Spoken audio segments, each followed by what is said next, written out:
Well, welcome. Welcome. It's so exciting to be here, especially because we are now in the 2021 edition of our Rainbow Series, Grace and Grit. Grace and Grit. Whoa. You know, when I was coming up with the idea for our theme, you know, every year the Rainbow Series has a theme. Last year it was Defying Gravity. But I was like, what should it be this year? And I was thinking about when I chose my word for the year. On my intent bracelet, I didn't choose just one word, I chose two, grace and grit.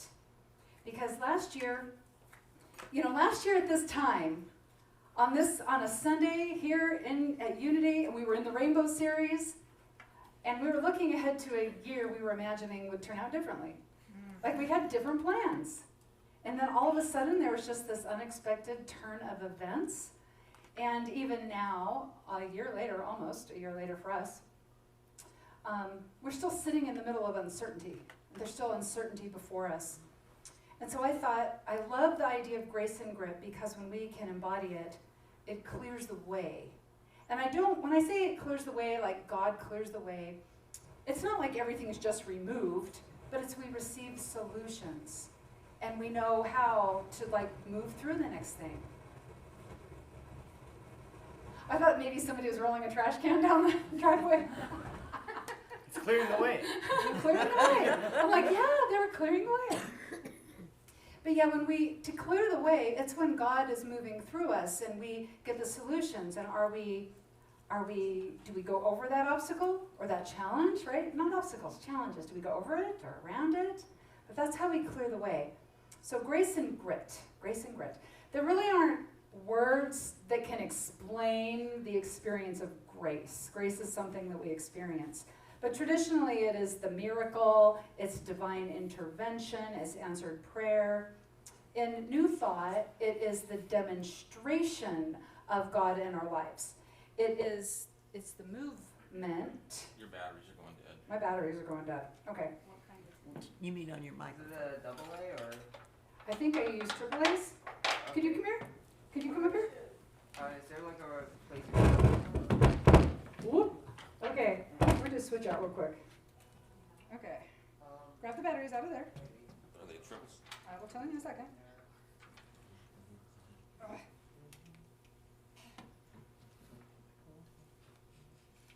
Two. Doubles. Two doubles. These good. I hope. Yeah, I just put them in. Grace batteries. Grace batteries by grit. Grid batteries. Okay. Okay. Okay. Alright, we got the Okay. batteries. Oh, sweetie, I have some already. Alright. I keep a supply up here because this isn't the first time this has happened. Believe it or not. Okay. Alrighty. Oh, now I'm going to switch my microphone. So many moving parts. So many moving parts. Okay, so back to grace. In the New Thought definition, again, it is considered a demonstration. And in New Thought, the demonstration is how God is moving in our lives. It's the answered prayer. It is ideas. It's inspiration. It's the thing we receive just when we need it. But it's unexpected, but we needed it. We just need it. It is that moment when you are having such a struggle, but you all of a sudden can experience peace and tranquility. And it's not something you could have talked yourself into, but you just are able to move into that, receiving an idea at the right time, inspiration at the right time, a helping hand at just the right time. Ernest Holmes says that grace is the givingness of spirit, which means it's always available. It's just giving, always. You don't have to earn it. You don't have to sign up ahead of time. You don't have to get on a list. It's just always available to you. He also says that grace is specialized for every individual. This is how it's exactly what you need. Grace defines itself by the task or the need. That's grace. Charles Fillmore says, grace is when God gives us more than we can imagine, and that God does not merely meet us halfway. God will all we have to do is turn and face God. And then God comes rushing toward us. We don't even have to take that first step yet. And God is already rushing toward us. All we have to do is turn to face God. So with grace and grit, grace gives us exactly what we need right here and right now. Grit is a form of grace. See, I wanted to put the word fortitude on here because I love the grace of fortitude, but it can't fit on here with the word grace also. So I'm like, grit. I'll put grit, grace and grit. Plus, I really like how those sound together. It's like a boots on the ground kind of day, right? That's what it sounds like. So grit is a form of grace. It's fortitude. It is determination. It is commitment. It is to stay the course even when things get hard. It is to keep on moving ourselves back into right thinking, right action, right thinking, right action, instead of getting focused on all the stuff out there that's throwing us off our game, right? We go back into right thinking, right action. We know we can do the hard things. We don't need a knight in shining armor to come and rescue us because we are the warrior. We are the divine rebel, right? And grace and grit, you could say, is our sword, if you want to say that. It's our sword. So I just thought after our experience last year and where we are right here and moving forward, I thought, yeah, grace and grit. Because grace and grit is what we're going to use to create this new world. That's what, because there's no going back. Just even, I suggest taking, I just want things to go back to normal. I suggest taking that out of your vocabulary. Because in the past, that's the realm of our little me. That's the realm of our shadow, where we say stay stuck. We can move forward into something that's way better than our old normal. Like way better. And we're, as a soul in a body, we're not designed to stay in the same normal all the time. Right? When it becomes normal, that's time to expand again, baby. Right? We're not meant to stay in that same old normal all the time. So this year, we are expanding the laboratory of our soul so that we are going into the big vision and we are moving forward. And with grace and with light, we heal the past. Right? We don't stay stuck there. We heal the past. Healing is the province of the soul. It is not the mind. Now, when I first heard this, I was like, what? Because I thought, well, like we had to, go into our mind to do healing, right? But it's something Dr. Joe Dispenza said, and I'm not sure if he said it in the placebo effect or if I saw it in a video. But he was talking about, our mind requires as much healing as our body requires. So what we're doing is, like in meditation, what he's suggesting is you don't just only do visualizations in your meditation. Expand yourself so that you become no thing and all things. And he has like a part in his meditation where you're just like space. And that is where he says healing happens. That is where miracles happen. This is where grace rushes in. And you are getting things in your life that you didn't even dream of. They're bigger than what you ever imagined. So it is. Only our soul actually has the capacity to engage in this transformation going forward. Because our minds, we've all become like experts, right? Political scientists and viral experts, and it's like everybody's an expert now, right? So we already have an idea in our head. We already have the idea in our mind. And it's our soul that will move us out of any of our own preconceived notions into something bigger than what we ever imagined. So it's just time to let the soul drive the bus, right? This is how we start thinking like a mystic. And that's what these times are about, moving into thinking like a mystic, following that wild, divine guidance. Through grace and grit, we're doing the work of heaven on the earth right now. We are boots on the ground. And so over these next 7 days, or 7 Sundays, I'll be going into the seven chakras, the 7, I'll say, foundational chakras, because now, when I started learning about them back in the 90s, we just had 7. But now there's a whole bunch. And because we're spiritually evolving. There's this spiritual evolution, which is another really good reason it's going to feel so good to let ourselves be a mystic now. We're not meant to be in that old whatever, right? We're meant to be moving into being a mystic these days. So these next 7 Sundays through the 7 chakras, the 7 shadows, and the 7 graces that go along with each chakra. Now our shadow is a really important part of our growth because our shadow shows us where we're struggling, where we're suffering, and what it is that needs healing so that we can heal it and move forward and go on to that next adventure.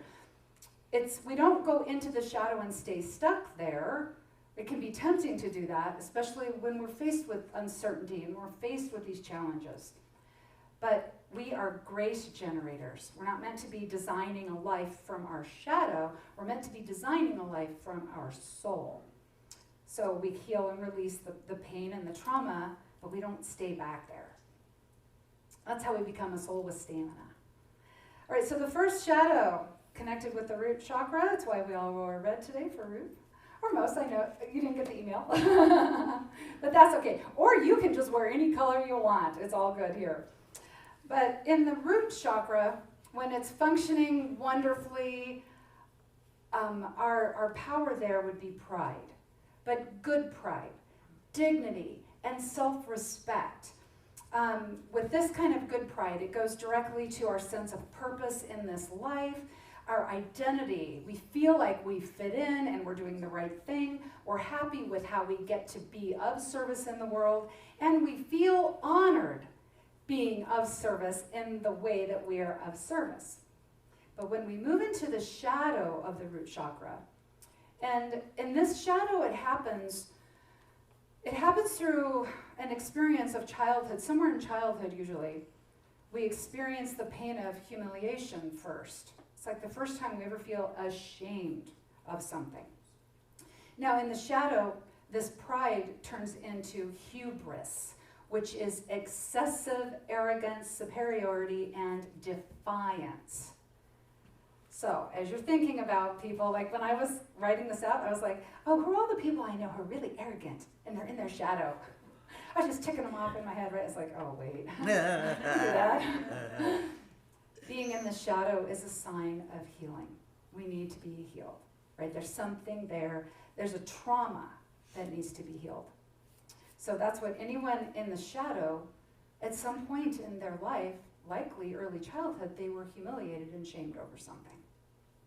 Now also, our biggest fear is being humiliated in public. This is why more people fear public speaking than fear death. There are more people who's like, no, death is not nearly as scary as getting up in front of a bunch of people because of the fear of humiliation. Being humiliated is also the hardest thing to forgive. It's interesting, like I've read stories about people who will go to a prison where there's an incarcerated killer who like killed somebody in their family, and they can forgive that person. But yet, humiliation is harder to forgive than that, right? That's how deeply it hits us at our core. When we feel shame or humiliation, we actually turn the tables then on how we see ourselves.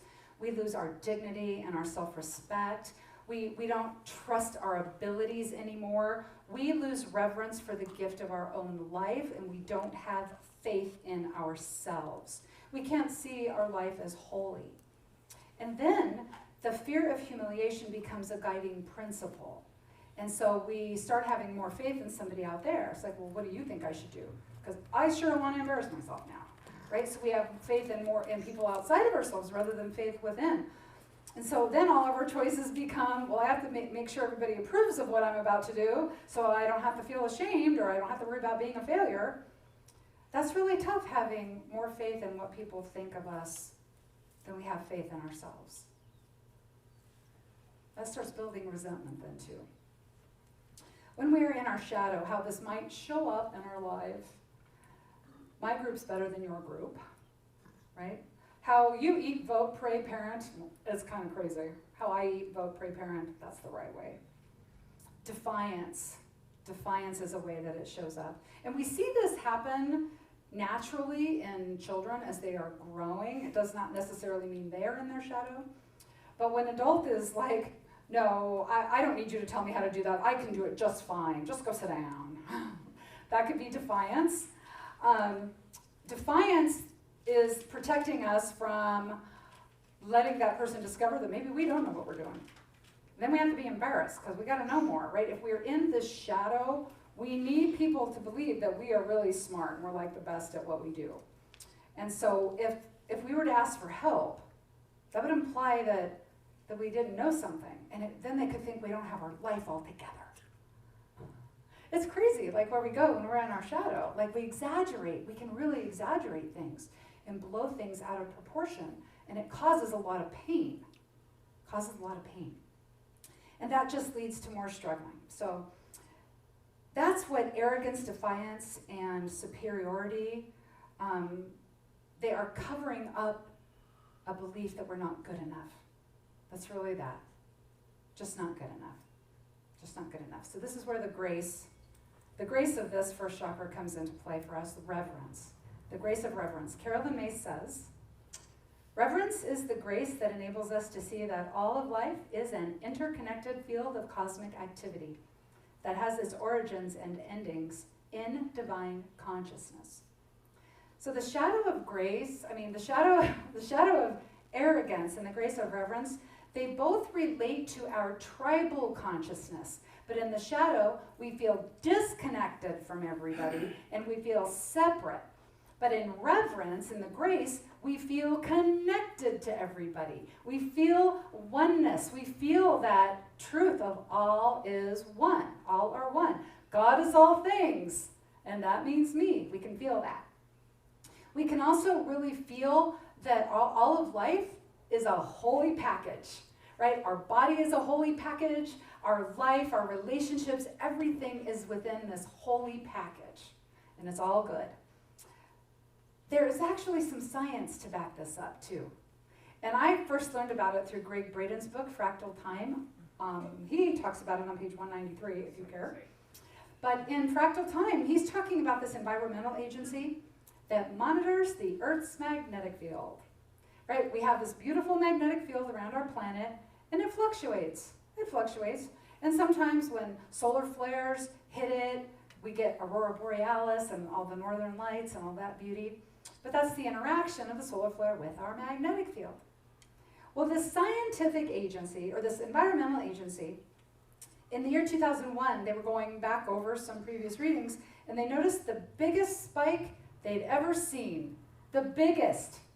They'd never seen a spike this big.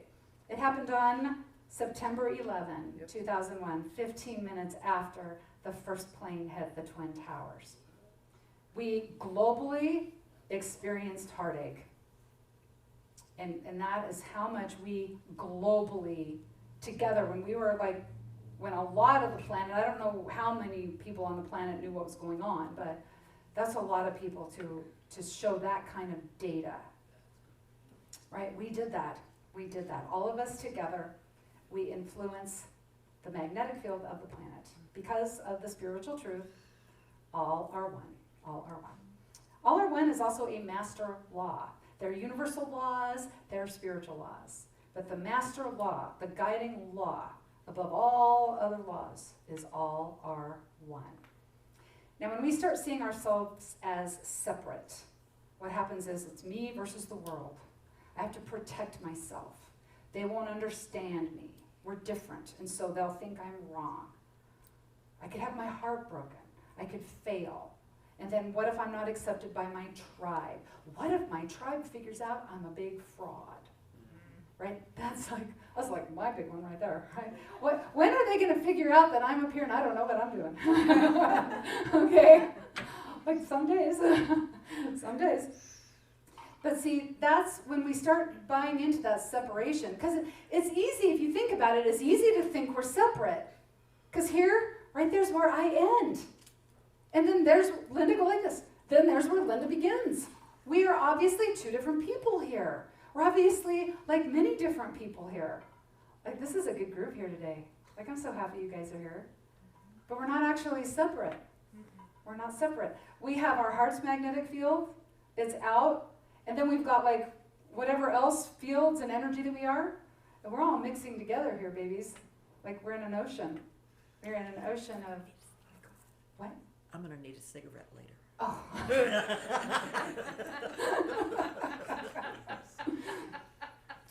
Okay, so with this master truth, this master law, all are one. When we go into the grace of reverence, this is where we start learning to have faith in ourselves. Now, I'm going to say something here, and I want you to raise your hand if it sounds weird to you. It sounded weird to me the first time I heard it. We have to have faith in ourselves before we can have faith in God. Oh, you all got it? It sounds weird, right? Okay, so there's one person right there. All right, yeah, for sure. It sounded weird to me because I'm like, well, but God is all things, and I'm down here messing up all the time. Right? But we do. We have to have faith in ourselves before we can have faith in God. And I'll explain that in just a minute.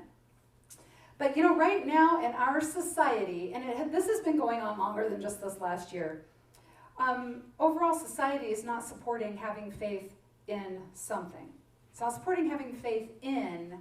Instead, it's showing us lack. It's showing us where we lack faith in, right? And we know more about where we have lost faith, than where we actually can place our faith, right? We've lost faith in systems, in governments, in our leaders, in corporations. We've lost faith in many of these things. We lack trust with them. We don't trust them because now there are so many areas of our society that are acting out of integrity. So we feel like we can't trust a lot of what's going on. There's a new archetype that has emerged, in the last 20 years. We get new archetypes emerging as we are spiritually evolving or just growing as a society. But the archetype that's emerged in the last 20 years is the archetype of the whistleblower. The whistleblower is actually a new archetype now, right? Because it's dangerous to be one, right? It's dangerous to be a truth teller. But yeah, anyway, but that archetype came about because of a generalized lack of faith. This not trusting, and then you fill in the blank, whatever that is. Now, with the grace of reverence helps us go through a mystical transition. That's where we are right now. We are in the midst of a mystical transition. It is time, right? Something's happening. Something's happening. Hashtag, something's happening. It really is. We are in the midst of a mystical transition. We're spiritually evolving again. And what's happening is with this transition, we are discovering, this is why we have to have faith in ourselves first, and then we have faith in God. We are discovering our working bond between ourselves and the divine. Right? There's a working bond between ourselves and the divine. So as we develop faith in ourselves, feel good about ourselves, we're in our dignity, self-respect, feeling good about what we're getting or giving into this world, we have our self-esteem. That is what leads to faith in God, because God reaches into you through your interior wiring. Your intuition comes through your interior wiring. Those gut feelings, that's interior wiring. Now, when we don't have faith in ourselves, do we trust the intuition we get? Do we trust the inspiration? Or are we saying, hey, guy out there, what do you think I should do? So if we don't have faith in ourselves, we don't have that self-esteem, we're not listening to the intuition. We're writing it off. Oh, well, that sounds too easy. Well, that sounds too hard. I'm going to ask this guy what he thinks. That means we're putting our faith in that guy. Right? Really what we all want is to have so much faith in ourselves, so much faith in what is working through us, for us, as us. We do not care what anybody ever thinks, ever. Think how good that would feel. I have faith in me. I have faith in what works through me. It's okay if somebody doesn't like me or what I did. Yep. Our self-esteem really is a journey of inner faith. And that is tied to our being able to see our lives as holy. To be able to feel reverence for all of life. Reverence is the root grace of our intuitive system. So if anybody wants to be more intuitive in their lives, heal the shadow. Heal the shadow and embody the grace. Unleash this grace. Unleash this grace into your life. So when we are in the grace of reverence, we see the divinity in all things. We see God in the details. God in everything. God present everywhere. And it allows us to feel that genuine holiness of life, to really be awestruck over life. And that feeling of awe, you can't manufacture that. You experience that through grace. So if you have experienced that, that was a grace that brought you there. Reverence is when we are able to feel humble before the divine as the source of all that we see. Think how powerful that is. That is actually the story, deep in the story of the prodigal son. Like that's now, prodigal son is now my very favorite biblical story. But the prodigal son, he started off in his shadow.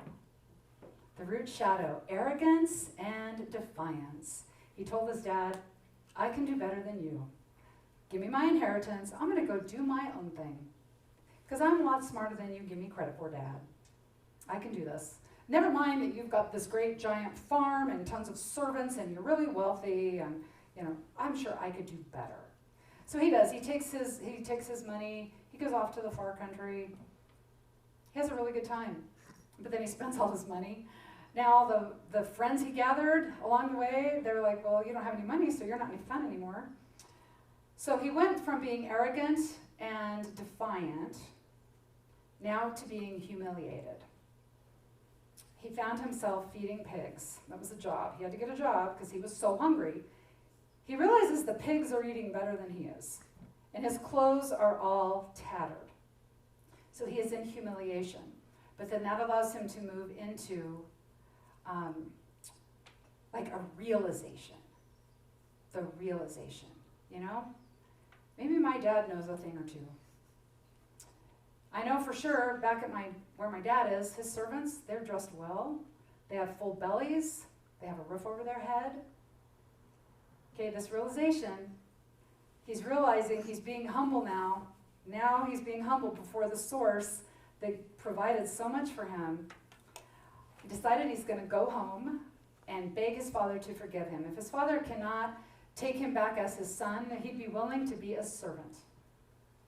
Okay, so he does that. He's humble. He now recognizes that. He decides, okay, I'm going home now. He just turns toward home. And immediately his father knows. His father knows. And his father doesn't literally rush out to greet him, but he sends his servants. This kid, he doesn't even take a step out of the pig pen yet. And servants with food and clothing are rushing to meet this young man. And the father is busy preparing a big welcome home celebration. It's all forgotten. He doesn't go home to, well, see, I told ya. He goes home to, my son was gone, but now my son is back. That's what he goes home to. Slay the fat calf.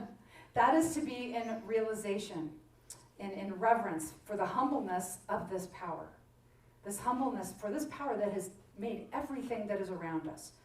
Right now, everything in our journey with us, it's all sacred. All of it is sacred.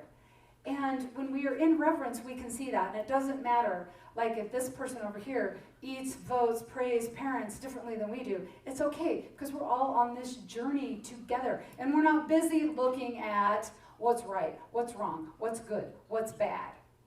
Right? I mean, we're not ignoring things that maybe need attention, but we're focused on the movement of God in our lives. In the grace of reverence, we're focused on the movement of God. We're not looking at conditions through our perception. All we have to do really is just be willing to invite this grace in. Start the practice. Man, go into like prayer, go into prayer. Go into a devotional kind of moment for yourself. Like now more than any time. Because remember, our minds are not going to do all this work. We need to be able to go into our graces first, so that our minds are running off our graces system, right? We're in the laboratory of the soul. Right now you are here because you have a particular grace. I heard this from Carolyn Mace, we all have a spark of grace within us that is an identifying grace, different than anybody else in existence, different than any other soul has. Every soul has their own unique grace. It's like we have a tone. Like all the planets, they all have different tones. Did you know that? You can go on YouTube and find videos of the tone of different planets. It's really, that is something. You listen to that, that is awe. That is awe. I felt awe when I heard like what Jupiter sounded like. It was like really, it was big. Okay, so right now you are here because your grace is needed right here and now. And don't even start thinking in terms of, well, am I enough? Do I have anything to offer? Maybe after I've taken some classes, don't even go there, right? Remember, God does not call the qualified. He qualifies the call. He qualifies the called. He qualifies the called. So right now, with the grace we have right now, right this moment, we can start thinking like a mystic. We can think big. We can think wild. We can pray like a crazy person, right? We can invite the universe to show off in your life.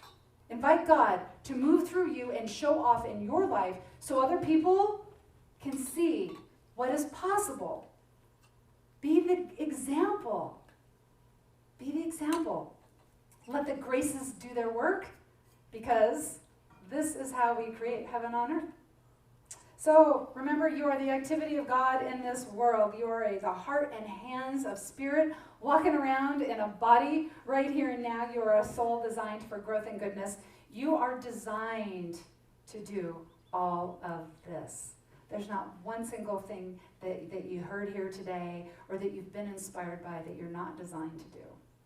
Right? You are designed to do all this. And everything you do, you are blessed, and so it is.